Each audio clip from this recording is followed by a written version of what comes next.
आइए देखते हैं, अब हम लोग विद्युत से ही हम लोग एक दूसरा टॉपिक देखते हैं। तो टॉपिक क्या है, वो इससे पहले जो हम आप लोग को पढ़ाए थे वो क्या था, वो था मेरा श्रेणी क्रम संयोजन। वो 5 नंबर का क्वेश्चन आता है बोर्ड परीक्षा में। अब हम आप लोगों को जो बताने जा रहे हैं, अगर हम आप लोग को बताने जा रहे हैं समांतर क्रम यानी पार्श्व क्रम, इंग्लिश में अगर बोला जाए तो पैरेलल सर्किट हम आप लोग को बताते हैं। सबसे पहले हम उसको क्या करेंगे, सिद्ध करेंगे। अब सिद्ध करेंगे इसलिए क्योंकि 5 नंबर में आता है, और उस 5 नंबर में जब आता है तो परीक्षा में जो क्वेश्चन आता है, हम आपको पिछले बार वाला वीडियो जो बताएं उसमें भी हम आप लोग को समझाए थे कि क्वेश्चन किस तरह का रहता है बोर्ड परीक्षा में। अगर इस क्वेश्चन को देखिएगा तो सेम दोनों एक ही जैसा, सिर्फ क्या है हम लोग को प्रूफ करना अलग है। हम लोग को उसमें कुछ अलग था, इसमें कुछ अलग है, लेकिन बनाने का तरीका दोनों सेम है। क्या है क्वेश्चन जो है, तो इसको एक बार हम लोग पढ़ के देखते हैं। तो क्वेश्चन क्या है, दो टाइप से हम लोग को बोर्ड परीक्षा में पूछ सकता है क्वेश्चन। जो क्वेश्चन है वो क्या है, समांतर क्रम में, या समांतर क्रम को हम लोग क्या बोलते हैं, पार्श्व क्रम बोलते हैं, में संयोजित 3 प्रतिरोधों R1, R2, R3 का समतुल्य प्रतिरोध ज्ञात कीजिए। या तो ऐसे भी रहेगा, पार्श्व क्रम में संयोजित 3 प्रतिरोधों R1, R2 एवं R3 का व्यंजक ज्ञात करें या कीजिए। या तो हम लोग को इसका अर्थ ये है कि हम लोग को ये सिद्ध करना, इस क्वेश्चन में हम लोग को ये सिद्ध करना या इसी को क्या करना है, सत्यापन करना है। तो क्वेश्चन क्या, 1/r p का, इसलिए लिखा नीचे लिखे p का मतलब होता है पैरेलल, पैरेलल का मतलब हो जाता है समांतर, इसलिए हम लोग 1/rp इक्वल टू क्या लिखे, 1/r1 plus 1/r2 plus 1/r3। अब इस क्वेश्चन को अगर हम लोग सत्यापित करेंगे या तो सिद्ध करेंगे, तो इसके लिए हम लोग क्या करेंगे, क्योंकि हम लोग चैप्टर कौन सा है, चैप्टर ये है विद्युत। तो हम लोग जानते हैं कि विद्युत से जब भी हम लोग बनाएंगे या विद्युत से जब भी क्वेश्चन आएगा, तो उसके लिए सबसे पहले हम लोग को करना क्या पड़ेगा, सबसे पहले एक विद्युत परिपथ बनाना पड़ेगा।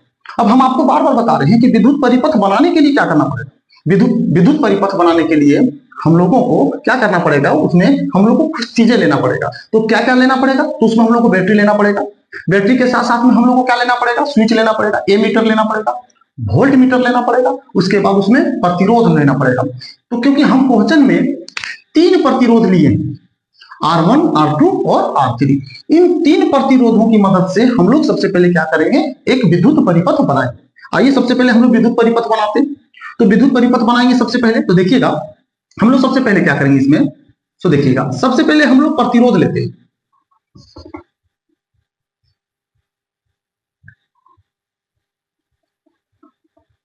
सबसे पहले हम लोग इसमें कितना लेना पड़ेगा, 3 प्रतिरोध लेना पड़ेगा।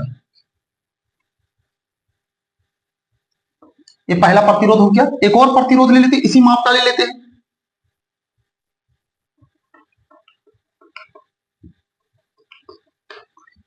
ये दूसरा प्रतिरोध हो गया। एक और प्रतिरोध हम लोग ले लेते हैं, एक और प्रतिरोध ले लेते हैं हम लोग, तीसरा ले लेते हैं। क्योंकि हम लोग को ऊपर में क्या बोल लिखे, हम लोग 3 प्रतिरोध लिए, तो इसीलिए हम लोग को इस को सत्यापन करने के लिए हम लोग को 3 प्रतिरोध लेके हम लोग को क्या करना पड़ेगा, विद्युत परिपथ बनाना पड़ेगा। हम लोग को ये 3 प्रतिरोध हो गया। इस तीनों परिपथ में क्या करेंगे कि तीनों एक दूसरे के क्या समांतर है, तो हम लोग क्या करेंगे, इसको समांतर क्रम में जोड़ेंगे। इसको हम लोग इस तरह से हम लोग मिला देंगे, इसी तरह से इसको हम लोग क्या करेंगे, इसमें लाके मिला देते हैं। एक हम लोग इधर से इसको मिला देते हैं, इसी तरह से हम लोग इसमें लाके हम लोग मिला देते हैं। ये मेरा 3 प्रतिरोध हो गया। इन 3 प्रतिरोधों की मदद से हम लोग एक विद्युत परिपथ का निर्माण करना। अब हम लोग जानते हैं कि एक विद्युत परिपथ को बनाने के लिए हम लोग को किन किन चीजों की आवश्यकता है, तो हम लोग को सबसे पहले एक बैटरी की आवश्यकता पड़ेगा। और बैटरी जब लेंगे तो उसमें 3 सेल वाला बैटरी ले लेते हैं, जिसमें 3 सेल लगा देंगे और 3 सेलों के समूह से क्या करेंगे, एक बैटरी बन जाएगा। तो हम आप लोग को पढ़ा चुके हैं या बता चुके हैं कि जो बड़ा लाइनिंग होता है, ये बड़ा लाइन जो दिखाते हैं ये प्लस बताता है, और छोटा जो होता है वो क्या बताता है, माइनस। इसी तरह से बड़ा दिखा दिए प्लस हो गया, ये माइनस हो गया। इसी तरह बड़ा दिखा दिए ये प्लस हो गया और ये मेरा क्या हो गया, माइनस हो गया। इस तरह से हम लोग एक परिपथ को बना रहे हैं। अब हम लोग क्या करेंगे, इसमें एक हम लोग स्विच ले लेंगे। क्या करेंगे, एक स्विच ले लेंगे। स्विच इसलिए लिया जाता है क्योंकि इसको हम लोग कभी बंद और कभी चालू कर सकते हैं, इसलिए। इसके बाद क्या करेंगे हम लोग एक इस परिपथ में एक ए मीटर ले लेंगे। ए मीटर इसलिए लेंगे कि इसमें कितना करंट आ रहा है उसको नापने के लिए हम लोग क्या करेंगे, एक ए मीटर ले लेंगे। देखिए एक ए मीटर हम लोग ले लेंगे। ए मीटर लेने का कारण क्या होता है कि हम लोग को करंट पता करना होता है कि इसमें जो धारा बह रहा है वो कितना धारा बह रहा है, इसलिए। अब इसको हम लोग क्या करेंगे, इसको हम लोग लाके इसमें मिला देते हैं क्योंकि परिपथ को पूरा करना है। अभी मेरा परिपथ बन गया। अब एक परिपथ बना तो इसमें से अभी भी बहुत सारी चीजें कमी है इसमें, क्या है तो देखिएगा। तो अब अभी हम आपको क्या बताएं कि इसमें हम लोग धारा प्रवाहित करेंगे आई। अगर धारा आई प्रवाहित करेंगे तो धारा का डायरेक्शन ऐसा ही रहेगा। ये मेरा हो गया R1 हो गया, ये मेरा R2 हो गया, और ये मेरा क्या हो गया R3 हो गया। धारा इसमें भी बहेगा, देखिएगा धारा क्योंकि इससे बढ़ जा रहा है तो धारा तीनों में जाएगा, समान जाएगा। इससे हम लोग धारा इधर इससे हो जाएगा, फिर इधर आ जाएगा धारा, क्योंकि हम आप लोगों को पहले से बता चुके हैं कि प्लस से होके धारा निकलता है और माइनस की तरफ आता है। तो ये प्लस है, बैटरी का ही प्लस हिस्सा है, और ये आपका क्या है माइनस वाला। ये मेरा क्या है स्विच हो गया जो हम लोग ऑन और ऑफ कर सकते हैं। ये मेरा क्या है एमीटर है। अब इसमें से क्या है कि एक धारा को हम लोग विद्युत धारा जब प्रवाहित करते हैं तो ये क्योंकि तार तीन हिस्सों में बटा, प्रतिरोध क्या है तीन हिस्सों में बटा हुआ, तीनों क्या है समांतर है। जब तीन हिस्सों में बट गया है तो धारा क्या होगा, यही धारा बढ़ जाएगा, और बढ़ जाएगा तो धारा जब बढ़ जाएगा क्योंकि तीनों हिस्सों में करंट जाएगा। ऐसा तो नहीं करंट सिर्फ इसी में जाएगा, करंट तो इसमें भी रहेगा, करंट इसमें भी रहेगा, तीनों में करंट रहेगा।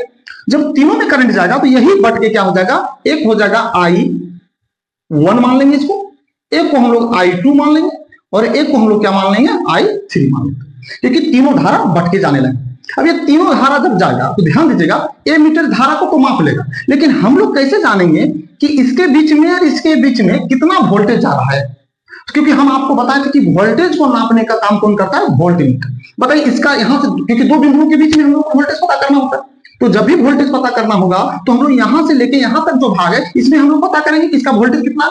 तो इसके लिए हम लोग क्या करते हैं, इसमें हम लोग एक वोल्टमीटर लगाएंगे। चलिए वोल्टमीटर हम लोग लगा देते हैं।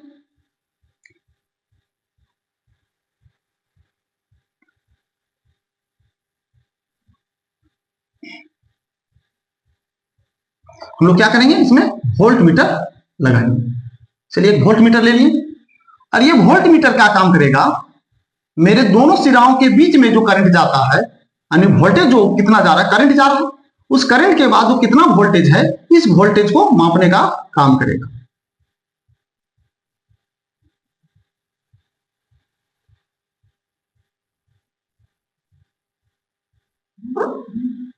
चलिए थोड़ा फिगर को अच्छा से बना देते हैं।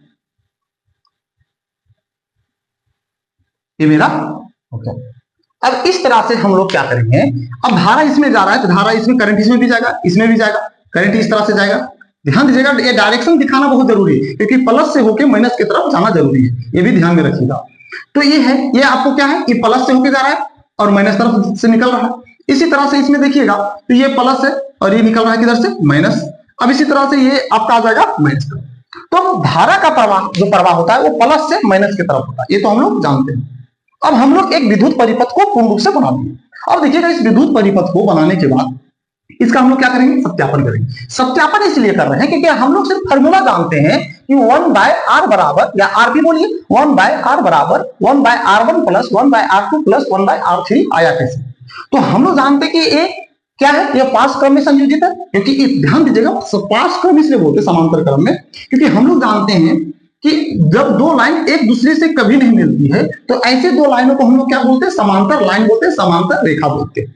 तो इसमें देखिएगा तीनों जो है एक दूसरे के समांतर है, लेकिन तीनों जो है, तीनों का सिरा एक तरफ आके इधर जुड़ गया, एक इधर जुड़ गया, यानी दो सिरा जो बनता है वो इधर वाला का सब सिरा एक जगह पर, इधर वाला का सब सिरा एक जगह। ये दोनों सिराओं के बीच में जो वोल्टेज जा रहा है, यानी वोल्टेज को हम लोग नाप सकते हैं, तो उसके लिए हम लोग को वोल्टमीटर की आवश्यकता पड़ेगा। इसीलिए हम लोग क्या किए, एक वोल्टमीटर लगाते हैं। हम लोग धारा को नापने के लिए एमीटर लगाते हैं। अब हम लोग इसको क्या करेंगे, सत्यापन करते हैं। तो सत्यापन करने से पहले क्या है कि हम लोग इसको बनाने के लिए हम लोग को जरूरत क्या क्या चीज का पड़ा वो हम लोग को देखना, लिखते सत्यापन, है ना। अब हम लोग क्या करेंगे, सबसे पहले इसको बनाने के लिए हम लोग क्या किए, 3 प्रतिरोध लिए। कितना प्रतिरोध लिए, 3 प्रतिरोध। तो लिखेंगे समांतर क्रम में संयोजित, समांतर क्रम में संयोजित 3 प्रतिरोधों, 3 प्रतिरोधों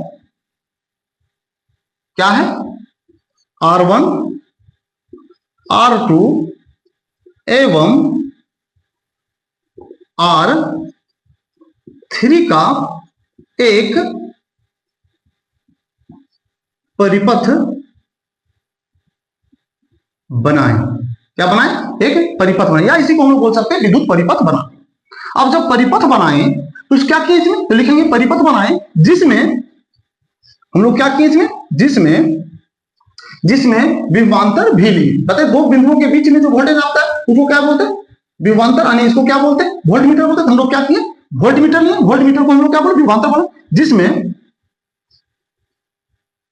विभवांतर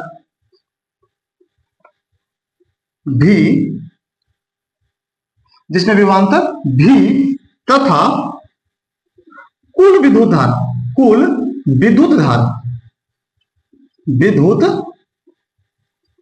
धारा आई प्रवाहित किए। हम आपको क्या बताना चाहते हैं, तो देखिएगा, हम लोग सबसे पहले क्या किए कि हम लोग 3 प्रतिरोध लिए, समांतर क्रम में सबसे पहले जोड़े और उसको एक परिपथ बना दिए। उस परिपथ में विभवांतर कितना है, भी है। विभवांतर काम क्या है, वोल्टेज को नापना, वही लिखे, विभवांतर भी तथा कुल विद्युत धारा आई। ये जो है ना, ये मेरा जो है ये दिया हुआ, ये कुल विद्युत धारा है।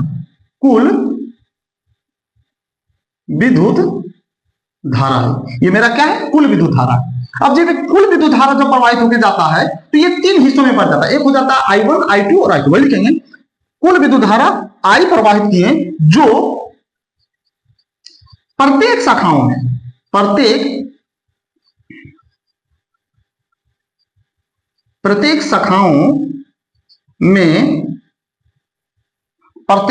में प्रवाहित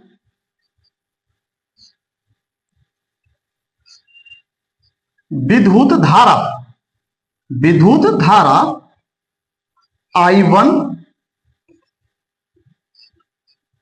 I2 तथा I3 के योग का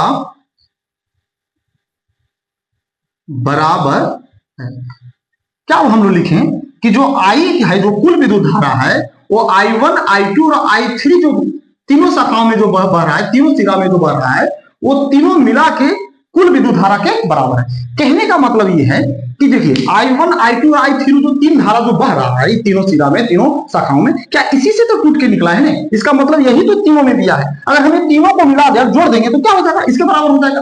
तो इसका मतलब यही लिखें कि जो हम लोग का जो धारा बह रहा है शुरू में, वो हम लोग जो धारा दिए वो I धारा दिए, लेकिन ये धारा आगे चल के क्या हो रहा है, 3 हिस्सा में बट जा रहा है। जब 3 हिस्सा में बटा तो एक हो गया I1, I2 और I3, वही चीज हम लोग इसमें मिल सकते। अगर ये तीनों को जोड़ देंगे तो मेरा किसके बराबर हो जाएगा, I के बराबर हो जाएगा। तो हम लोग लिखेंगे चूंकि I बराबर I1 plus I2 plus I3, ये क्या हो जाएगा, ये मेरा समीकरण 1 हो जाएगा। अब समीकरण 1 हो गया। अब हम लोग लिखेंगे ओम के नियम से,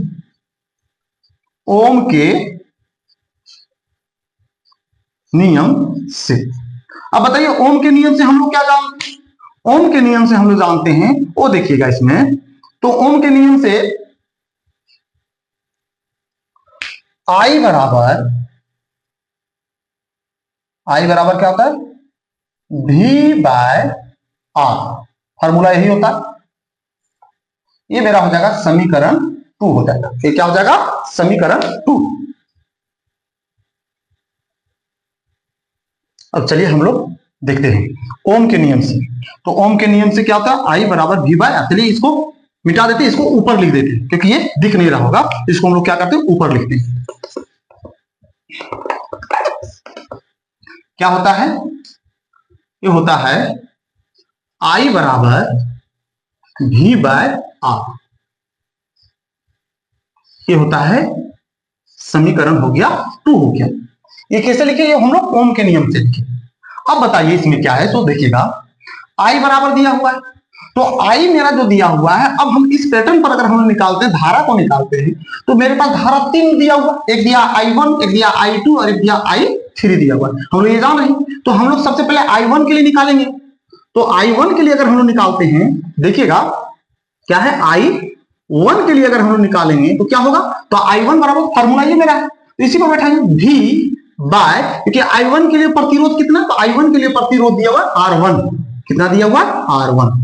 इसी तरह से अगर हम लोग I2 निकालते हैं तो I2 के लिए प्रतिरोध कितना दिया हुआ है, R2 दिया हुआ, और V सबके लिए समान, क्योंकि वोल्टमीटर जो है, विभवांतर जो है, वो सबके लिए सेम है, इसको लिखेंगे R2। इसी तरह से I3 का अगर हम लोग मान निकालें क्या हो जाएगा, V बाय R3, यही होगा।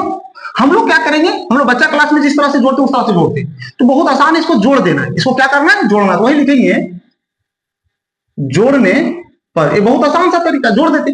अब बताइए तीनों को जोड़िएगा कितना हो, तो क्योंकि तीनों को अगर हम लोग जोड़ते हैं तो क्योंकि तीनों जो है ऐसा नहीं कर सकते कि 1 और 3 6, 1 और 2 हो गया 3, 3 और 3 6, तो ऐसा नहीं कि हम लोग लिख सकते हैं इसमें, ऐसा नहीं लिख दीजिएगा कि I6 गलत हो जाएगा, ऐसा हम लोग नहीं लिखेंगे, क्योंकि तीनों अलग अलग चर में है, इसलिए तीनों को हम लोग को लिखना पड़ेगा। लिखेंगे क्या, लिखेंगे I1 plus I2 plus I3, उसके बाद क्या दिया हुआ, बराबर दिया हुआ, बराबर दे देते। इधर वाला में भी इससे इसका जोड़ेंगे, तो क्योंकि तीनों अलग अलग है तो इसलिए हम लोग इसको लिखेंगे V1 by R1 plus V by R2 plus V by R3, ये दिया हुआ है। हम लोग जोड़ने पर ये आ गया। अब हम आपको जो बताना चाह रहे हैं देखिएगा, देखिएगा कि I1 plus I2 plus I3 बराबर हम लोग को दिया हुआ। देखिएगा समीकरण 1, देखिएगा समीकरण 1 में क्या दिया हुआ है, I1 plus I2 plus I3 बराबर कितना दिया हुआ है, I दिया। मतलब ये तीनों धाराओं को जोड़ देते हैं तो मेरा क्या आ जाएगा, I धारा।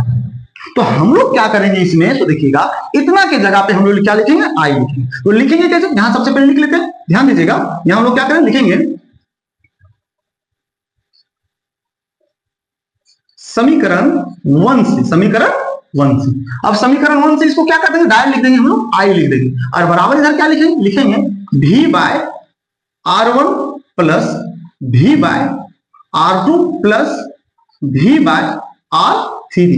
अब इसको अगर हम लोग चाहेंगे तो समझाने के लिए हम लोग लिख सकते हैं, क्या लिख सकते हैं, लिखेंगे चूंकि I बराबर I1 plus I2 plus I3, यही ना होता है। तो हम लोग क्योंकि समीकरण 1 लिखते, समीकरण वही दिया, लेकिन फिर भी हम लोग इधर संकेत में दिखा दिए। अब हम लोग इसको अब क्या करेंगे, तो देखिएगा अब हम लोग I बराबर भी फार्मूला होता है। I बराबर क्या होता है, तो I बराबर देखिएगा ओम के नियम वाला में से I बराबर होता है V बाय R। तो हम लोग क्या करेंगे, ये कौन सा समीकरण में दिया, समीकरण 2 में, तो हम लोग यहां लिखेंगे समीकरण 2 से। आप लोग को अगर समझ में आ रहा है तो देखिएगा, अगर नहीं भी समझ में आ रहा है तो आप ऐसा भी कीजिएगा, एक दो बार अगर इसको रिपीट करके देखते हैं तो बहुत आसान हो जाएगा। तो देखिएगा समीकरण 2 से अगर हम लोग करेंगे तो समीकरण 2 में क्या दिया, I बराबर दिया V बाय R। I बराबर क्या दिया, V बाय R। तो I के जगह पे हम लोग क्या करेंगे, लिखेंगे V बाय R लिखेंगे। इधर जैसे है वैसे उतार दे, इधर कुछ नहीं करना, हम लोग लिखेंगे V by R1 plus V by R2 plus V by R3। हम इसको भी संकेत में लिख दें, चूंकि I बराबर V बाय R।